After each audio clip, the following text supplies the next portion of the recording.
Straight ahead on 12 News, a reality check on sugar, what we're doing wrong in our diets, and some alternatives to consider.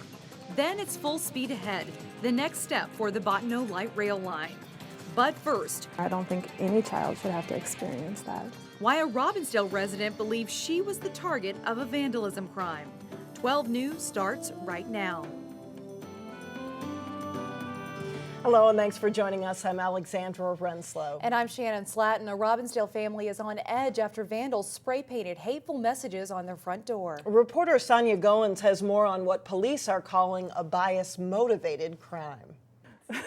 Well, it just kind of went. Donna Farr and her daughter Indigo have lived at the Windsor Court Apartments for 5 years, but she says she no longer feels safe in her own home. Sad, scared,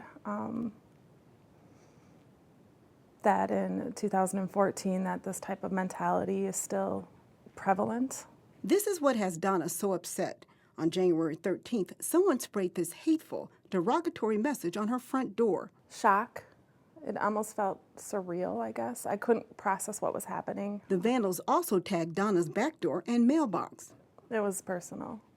I felt that it was directed at me, but it was directed at me in a way that that attacked my child. We're taking every step we can to make sure this kind of thing doesn't happen again. Donna thinks one of her neighbors may be responsible because it's a secure building and the incident happened so early in the morning. It felt like it was a crime because I have a daughter that's biracial. 12-year-old Indigo is half white, half African American. Yeah, it did hurt my feelings though, but it's just life. It's a life lesson Donna had hoped Indigo would not have to learn. I don't think any child should have to experience that. After the incident, Donna moved in with relatives and then returned home. You know, it's important to teach Indigo that we have to stand up for yourself. So I'm back home. Donna says she didn't want to give the vandals power over her life, so she's staying put. Silence is sometimes the most powerful message. Silence and just being present. She also did something much bigger. I forgive them. That hate isn't something that is just in us. It's something that's taught and learned. Now, the Robbinsdale Human Rights Commission also reached out to Donna. They wanted to let her know that this type of behavior is not tolerated and that the community supports her. In Robbinsdale, Sonia Goins, 12 News. No arrests have been made in the case. If you have any information, you're urged to call Robbinsdale Police. A man wanted in connection with a felony assault in Brooklyn Center was the subject of a police standoff in Hopkins. The standoff happened Monday morning at an apartment complex in downtown Hopkins. It forced the evacuation of dozens of residents. Police say the 32-year-old man had barricaded himself inside one of the units there. After 6 hours of negotiations, police used tear gas to get him to surrender. The man's identity has not been released.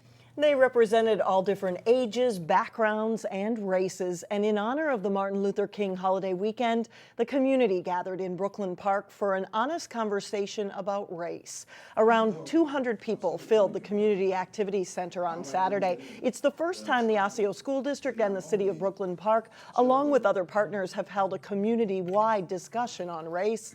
It's a relevant topic as the number of white residents versus non-white is evenly split in Brooklyn Park right now. And statewide, Minnesota is figuring out how to address the achievement gap in education and the employment gap. Saturday's conversation was the first step in working together to tackle some of those issues. It's hard to get on to solving those issues without having a deep conversation and getting at root causes. It's just nearly impossible, and that's the way we normally approach it. So having to create this conversation about race is action. It's not inaction. The Osseo School District says they plan to organize more of these conversations in the future. The proposed Bottineau light rail line has cleared a major hurdle. A 5-county transit board approved more than $27 million for the project. That's 60% of the engineering cost. We're going to see some action now. I mean, with this money, now there'll be station areas that'll be planned. The city councils will be more fully engaged. We'll have consultants looking at the soils and looking at the utilities. There'll be a real difference. Here is an animation of where the line will go and what it will look like. The approval of this money means the Bottineau light rail line has regional support. Local sources have committed a total of $46 million. Now the project can seek federal funding from the Federal Transit Administration. This ultimately means people could see construction on the Bottineau light rail line in the next 3 to 4 years. I do think that we can see the day when we're going to be able to jump on a train here in Brooklyn Park and go to the airport. And I think that that's incredibly exciting to me. And I can see that Target will then, up the ante with their northern campus and put some restaurants and shops and hotels out there. Commissioner Mike Opat says there have been a few hiccups with the Southwest line, particularly the route around Cedar Lake in Minneapolis. Final studies are being done before that project moves forward. A Maple Grove man was about to celebrate his 23rd birthday, but he lost his life before that could happen. Jared Wallenfels died in a snowmobile crash in central Minnesota. He was last seen leaving his family's cabin at 1:30 a.m. on Saturday. The Todd County Sheriff's Office says poor visibility due to the weather, alcohol, and speed were likely factors in the crash. In his obituary, Wallenfels was described as personable, funny, and smart, and someone who loved sports. It goes on to say his passing will leave a void in the lives of all he touched. The Robbinsdale School District is considering putting a new operating referendum before voters in November. The district faces a projected deficit of more than $4 million for the 2015-2016 school year. The new referendum would increase revenue. The tax impact on a $250,000 home would be an additional $150. The school board plans to survey residents in March about increasing the levy. The Osseo School Board meets again tonight to discuss the overcrowding issue at Basswood Elementary School. Right now, the district proposes changing attendance boundary line, shifting about 100 Basswood Elementary students to nearby Oakview Elementary. That plan has raised concerns from parents who send their kids to Basswood. The board is expected to take final action at its meeting next week. Coming up, you know sugar isn't good for you, but you may be surprised just how much sugar is in many of the foods that you eat. And later in sports, it's a young group, but the Maranatha Christian Academy boys basketball team is playing at a very high level. But first, more Arctic cold comes your way in your AccuWeather forecast.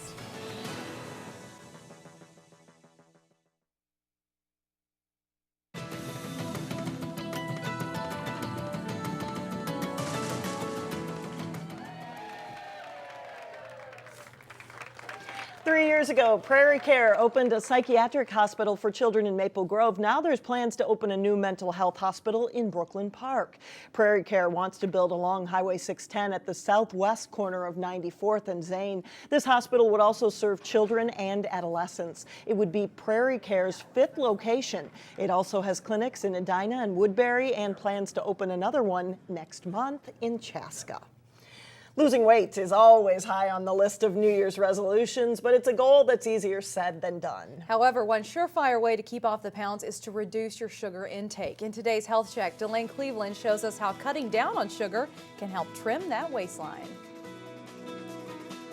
A trip to the grocery store offers a variety of healthy foods, unhealthy temptations, and everything in between. It's too much. So it's Brenna Thompson's job as a registered dietitian to make sure that people opt for the healthier options, especially when it comes to sugar content. Sugar is very, very addictive. They've actually shown, particularly in mice studies, that it's just as addictive as cocaine or heroin. Which is why she wants to warn people that some items on the shelves, such as whole grain breads, chips, or cereals, aren't as healthy as you may think. They are very high in sugar because all of those carbohydrates turn to sugar. And too much sugar can lead to heart disease, high cholesterol, and weight gain. The average American's consuming somewhere between 43 and 60 teaspoons of sugar a day, over a cup of sugar.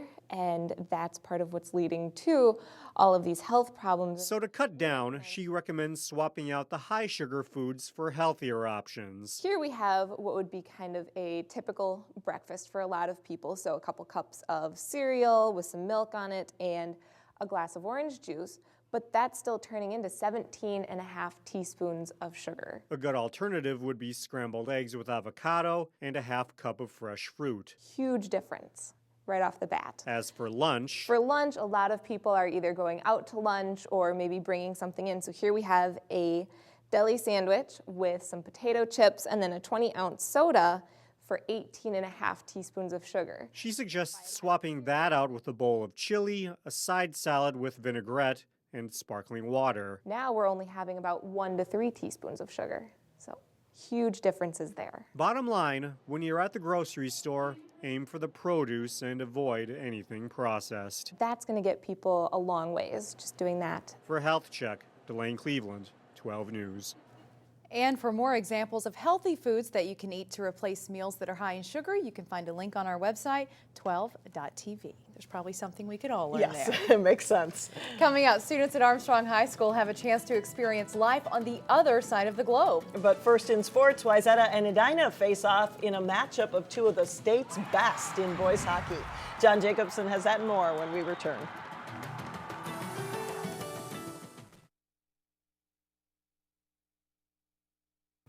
Welcome back. John joins us now, and Maranatha is off to a strong start. They are, yeah. I think they didn't know what they were going to have coming into the season, but as always, it seems like they have a good team again this year. After finishing as state runner-up in Class A last season, the boys basketball team at Maranatha Christian Academy in Brooklyn Park has a lot of new faces in the lineup this season, but that hasn't stopped the Mustangs from getting off to a good start. They entered Tuesday night with a 13-1 record after an overtime win over Southwest Christian Friday. The guys admit they weren't sure what to expect when the season started, but they're pretty happy with the results so far. We came in not having as many expectations as we usually have throughout the season, or coming into it, I guess I'd say. But everybody stepped up and everybody's playing to their role exactly how we need them to, and everything's looking good for us so far. For a junior-dominated team, we've got the one senior with Josh Goldschmidt. The young juniors have come a long way, and I think the progress is there both offensively and defensively right now. So we're pleased so far. Maranatha, seen her here in earlier games this season, had their lone loss in an overtime contest against a good Class 3A team in Minneapolis, Washburn. Losing is no fun, but the Mustangs have no doubt that it's a game that will get them better. Even though we lost to Washburn, it was a good building process for the team, and I definitely think we learned from that game, and we played hard. That was the hardest game we played all year, so I definitely thought I think we've been building. So. Maranatha hosts Trinity Tuesday night before playing at Lester Prairie Holy Trinity Thursday. In boys hockey, Wayzata and Edina met for the second time this season over the weekend. The Hornets won the first time when they played in the Turkey Trot tournament before Thanksgiving. This one again on Wayzata's home ice at Plymouth. First period, Edina's Matt Nelson carries the puck up the right side, moves in and beats goalie Vaughn Ahrens with a shot. It's 1-0 Hornets, and that's the score after one. Second period, and the Trojans' number 16, Eric Branyan, puts the puck out front of the Edina net, off the defenseman and in for a goal. The Trojans tie the game at 1. And they'll take the lead a short time later.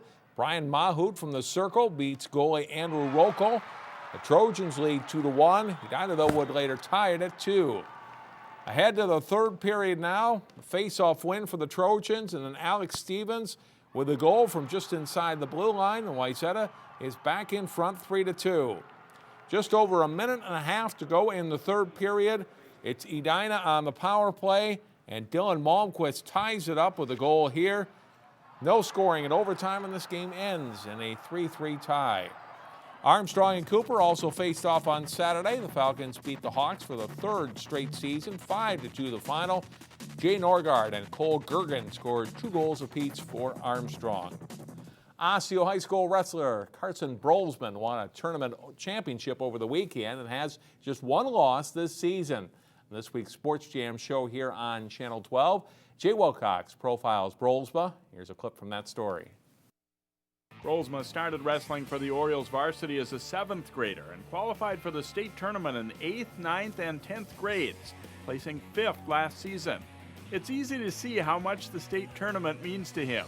Nothing compares to walking out a tunnel with your student section up there cheering on for you, individually walking out there knowing that you have like the whole school behind you and all your friends are there and just in the front of thousands of people. It's honestly the best experience. That's what I live for in the sport. Brolsma's really stepped up as a leader, too. It's not unusual to see him instructing and encouraging teammates in practice and in matches. Former teammate Adam Hammer showed Carson the way.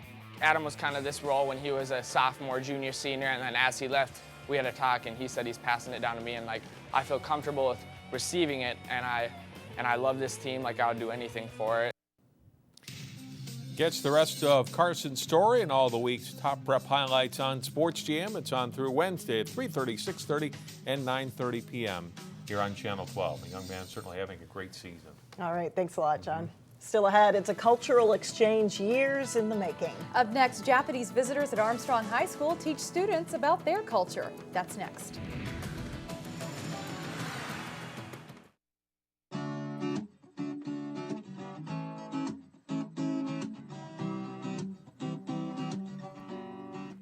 A back-to-back champ. Armstrong High School student Andrew Ervig won a second consecutive debate championship. That was video of Andrew from last year's victory. He won this year's Lincoln Douglas competition, arguing in favor of prioritizing environmental protection over resource extraction in developing countries.